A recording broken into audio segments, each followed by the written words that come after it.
Японы хичээл 2.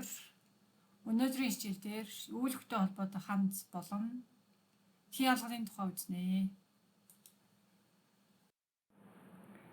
За Японд 11 тэн ялгал байдаг. Нэрлэгийн тэн ялгалт 2 янз ва, га.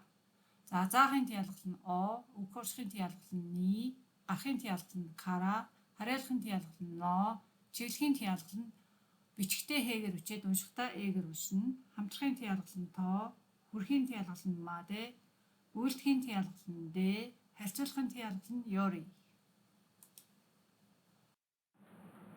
Дөрмийн тайлбарыг дараах линкээс үзээрэй.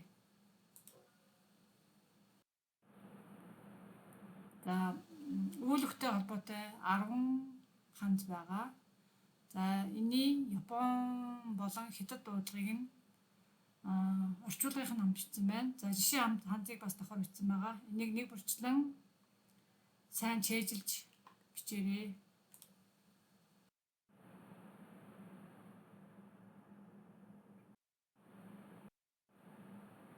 За хандстай холбоотой дараах дасгалыг ажиллаарай.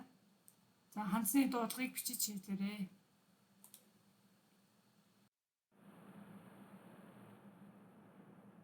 Дараах дасгал тохирох хандсыг нь өгж бичээрэй. Гэрийн даалгавар хандсыг 3 мөр өчөж чийжлэх, шинэ үгийг чийжлэх, хандсаа ашиглан өгүүлбэр зохиох. Сүүлийн 2 дасгалыг дэвтэр дээр ажиллаарай. За гэрийн даалгавраа 2 сарын 14-ний дотор анги нэрээ бичин миний цахим хаяг руу илгээж явуулна уу.